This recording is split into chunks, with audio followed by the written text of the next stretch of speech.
Warren Buffett. Rien que le nom, c'est toute une institution.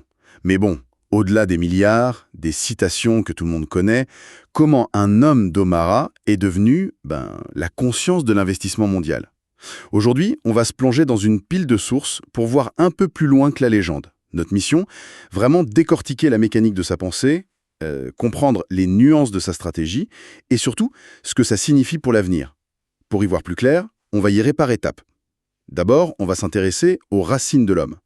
Ensuite, on explorera sa fameuse stratégie, le value investing. Puis, on se penchera sur sa machine incroyable, Berkshire Hathaway, avant d'analyser son portefeuille actuel, pour enfin s'interroger sur l'héritage qu'il laisse. Et c'est une distinction qui est fondamentale, je crois. L'influence de Buffett, elle n'est pas seulement financière. Il a opéré une vraie révolution culturelle. Avant lui, pour le grand public, la bourse, c'était un casino, un jeu de spéculateurs. Lui, il a réussi à recadrer ça comme un moyen de participer à la création de valeur économique en ramenant l'investissement à des principes de bon sens. Comprendre une entreprise, évaluer sa valeur, être patient. Il a vraiment démystifié un univers qui paraissait volontairement opaque. C'est exactement ça. Alors, commençons par les racines, justement, parce qu'elles expliquent beaucoup. On connaît l'histoire de son premier investissement à 11 ans. Sur City Service, oui. Voilà. Où il apprend derrière une leçon assez douloureuse sur la patience en vendant beaucoup trop tôt. Mais c'est sa formation avec Benjamin Graham qui va vraiment tout changer. Et pour saisir l'homme derrière l'investisseur, il y a une anecdote qui me paraît complètement folle. On parle d'un des hommes les plus riches du monde. Et pourtant, ses propres enfants, ils n'avaient aucune idée de ce qu'il faisait. Ah, vous parlez de l'histoire de la maison et du fait qu'il ne connaissait pas du tout sa fortune. Précisément. Ils ont grandi dans cette maison modeste d'Omaha, achetée en 1958 pour 31 500 $. Il y vit toujours. Et ils ne savaient rien du métier de leur père. Sa fille, Suzy, a un jour rempli un formulaire à l'école et à la profession du père, elle a écrit « analyste de sécurité ». Elle pensait littéralement qu'il allait vérifier des systèmes d'alarme. C'est incroyable. Et c'est son fils, Peter, qui raconte n'avoir plus conscience de l'ampleur de la fortune que vers 25 ans, en tombant sur le nom de son père dans le magazine Forbes. C'est quand même dingue. Ce qui est fascinant ici, c'est que cette anecdote, c'est pas juste un détail biographique, c'est une démonstration de sa stratégie en action. Ce n'est pas de la frugalité pour la frugalité, quoi. En se protégeant, lui et sa famille, du bruit, de l'ostentation, il a cultivé l'actif le plus précieux pour un investisseur, la discipline et la stabilité émotionnelle. Il s'est construit une sorte de forteresse mentale, loin de l'euphorie de Wall Street et de la panique des crashs. Des décennies de recherche en finance comportementale ont montré que notre instinct nous pousse à faire tout l'inverse de ce qu'il faudrait. Vendre au plus bas, acheter au plus haut. Exactement. La vraie force de Buffett, elle est peut-être pas intellectuelle, elle est avant tout tempéramentale. Et cette clarté d'esprit, cette rationalité, c'est le moteur de sa stratégie. Ce fameux value investing. Tout le monde connaît le terme, mais ce qui est intéressant, c'est de voir comment sa propre version a évolué. Il est parti de la méthode pure de son mentor, Graham, qui consistait à acheter des entreprises médiocres à des prix dérisoires. Les fameux mégots de cigares. Voilà, les mégots de cigares où il restait une dernière bouffée gratuite. C'est ça.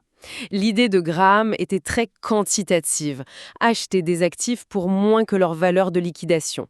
Mais Buffett a évolué cette pensée. Il a compris, notamment sous l'influence de son partenaire Charlie Munger, qu'il valait bien mieux acheter une entreprise extraordinaire à un prix correct qu'une entreprise médiocre à un prix extraordinaire. C'est là qu'on passe du mégot de cigare à la quête de forteresse économique, des entreprises avec des avantages compétitifs qui durent. Et au cœur de cette approche, il y a ce concept quasi mythique, la valeur intrinsèque. On en parle tout le temps, mais qu'est-ce que ça veut dire concrètement ? Ce n'est pas juste le prix de l'action, j'imagine. Ah non, absolument pas. Et c'est toute la clé. La valeur intrinsèque, c'est une estimation de la valeur d'une entreprise basée sur la totalité des flux de trésorerie, du cash qu'elle pourra générer entre aujourd'hui et sa disparition. C'est donc un calcul qui regarde très loin dans l'avenir. Le prix de l'action, lui, est dicté par les émotions du marché, la peur, l'avidité. Le génie de Buffett, c'est de toujours calculer l'un et de le comparer à l'autre. Quand le prix est bien en dessous de la valeur, il achète. C'est sa fameuse marge de sécurité. D'accord. C'est beaucoup plus clair. Et l'outil qu'il a utilisé pour ça, Berkshire Hathaway, est tout aussi fascinant. On imagine un fonds d'investissement, mais l'origine est tout autre. L'origine est presque une blague, en fait. Dans les années 60, Berkshire Hathaway, c'était une entreprise de textile de la Nouvelle-Angleterre, en phase terminale.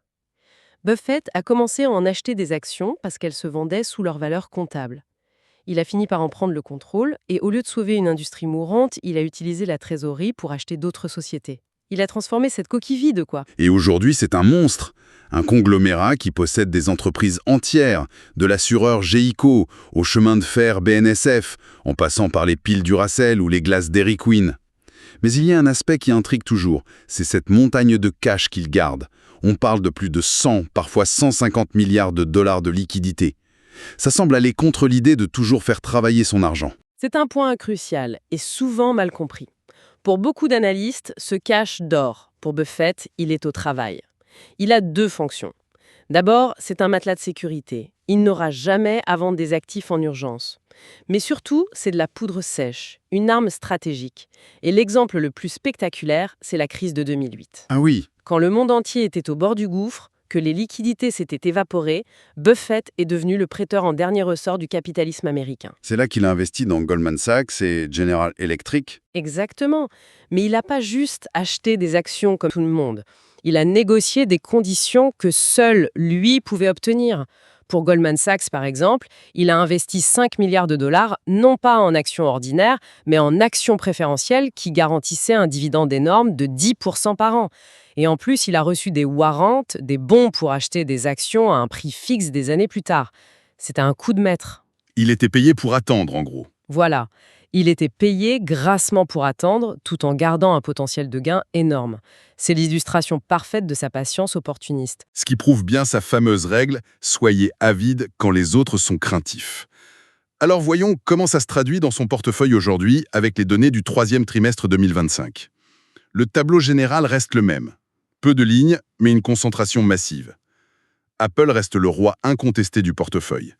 Même s'il a vendu environ 15% de sa position, ce qui est une prise de bénéfice gigantesque, mais ça reste sa plus grosse participation, et de loin. Et si on regarde les autres mouvements, on voit que cette philosophie est toujours là. Les piliers comme American Express ou Coca-Cola, ça bouge pas. Mais les ajustements sur ses positions bancaires ou l'entrée dans des secteurs plus défensifs, c'est particulièrement révélateur, vous ne trouvez pas? Oui, tout à fait. Il a bien réduit sa position dans Bank of America. Ça semble confirmer une certaine prudence vis-à-vis du secteur bancaire. Ses paris sur l'énergie, avec Chevron et Occidental Petroleum, restent stables, et les mouvements les plus notables, c'est un gros achat sur l'assureur Chubb, un secteur qu'il connaît par cœur, et une entrée remarquée dans Domino's Pizza. C'est là qu'on touche à la subtilité de sa pensée. Prenez Apple. Comment on peut concilier sa méfiance historique envers la tech avec une position aussi massive en dos bœuf? La réponse, c'est qu'il a complètement ignoré l'étiquette tech. Là où Wall Street voyait des cycles d'innovation, un risque, lui, il a vu une marque avec un pouvoir quasi monopolistique et une fidélité client digne de Coca-Cola. Il n'a pas acheté un fabricant de téléphone, il a acheté un péage sur l'économie numérique. C'est une bonne image. Et pour les mouvements récents, la logique est limpide. Réduire Apple et Bank of America après leur forte hausse, c'est vendre quand l'avidité est là. Acheter Chubb et Domino's, c'est se tourner vers des modèles résilients, prévisibles, peut-être un peu délaissés. C'est cette discipline en action. Et cette discipline est parfaitement résumée dans ces citations. C'est devenu des mantras. Il y a la classique « Gentier, la bourse est un moyen de transférer l'argent des impatients aux patients ». Mais il y a aussi celle sur la qualité. Il vaut mieux acheter une entreprise extraordinaire à un prix ordinaire qu'une entreprise ordinaire à un prix extraordinaire. Et bien sûr, la plus radicale sur le temps. Notre période de détention préférée est pour toujours. Et ce qui est puissant, c'est qu'on peut traduire ça en principe directeur, même pour un portefeuille personnel. Premièrement, la diversification, c'est une protection contre l'ignorance. Si on fait le travail de recherche, mieux vaut une concentration intelligente. Deuxièmement, la patience. C'est pas passif, c'est une stratégie active. Laissez les intérêts composés faire leur magie. Troisièmement, le plus grand risque, il vient pas du marché, il vient de soi-même. Il faut un cadre rationnel. Et enfin, son fameux cercle de compétences, n'investir que dans ce qu'on peut expliquer simplement. C'est d'une clarté redoutable. Mais tout ça, ça nous amène à la question qui hante les marchés et après Buffett. La succession, c'est une préoccupation majeure, évidemment. C'est la grande question. Mais il y a apporté une réponse très méthodique, très buffettienne. D'après les sources, le plan, acté en 2026, est clair. Greg Aberle, qui gérait déjà tout sauf l'assurance, est désigné CEO. Ajit Jain, le génie de l'assurance, reste à la tête du moteur financier. Et la gestion du portefeuille d'actions, elle est entre les mains de Todd Combs et Ted Weschler, les deux gérants qu'il a formés lui-même. La structure est faite pour durer. La machine est en place donc. Mais est-ce que ça va suffire? C'est là que réside le vrai défi. Il ne sera pas technique, mais culturel. La force de Berkshire, c'est cette culture de décentralisation, de confiance et de pensée à très très long terme. Or, la pression de Wall Street pour des résultats trimestriels, pour des transactions, elle est permanente, brutale. La question c'est comment ses successeurs auront-ils la force de caractère pour dire non, comme Buffett l'a fait pendant 60 ans. La structure est solide, les gens sont brillants, mais le flair de Buffett, sa capacité à communiquer simplement, ça c'est irremplaçable. En somme, ce qu'on retient, c'est une logique implacable. Un parcours personnel bâti sur la frugalité pour garantir l'indépendance d'esprit. Une stratégie qui valorise le temps et le bon sens face à la frénésie. Un empire construit brique par brique et un héritage qui, au-delà des personnes, est une culture. Finalement, le message, c'est pas d'essayer d'être aussi riche que lui, mais peut-être d'être aussi rationnel. Vous mettez le doigt dessus. Et ça nous laisse avec une pensée finale, un peu provocatrice. Buffett a toujours dit qu'il fallait investir dans des entreprises si simples qu'un idiot pourrait les diriger, parce qu'un jour, un idiot les dirigera.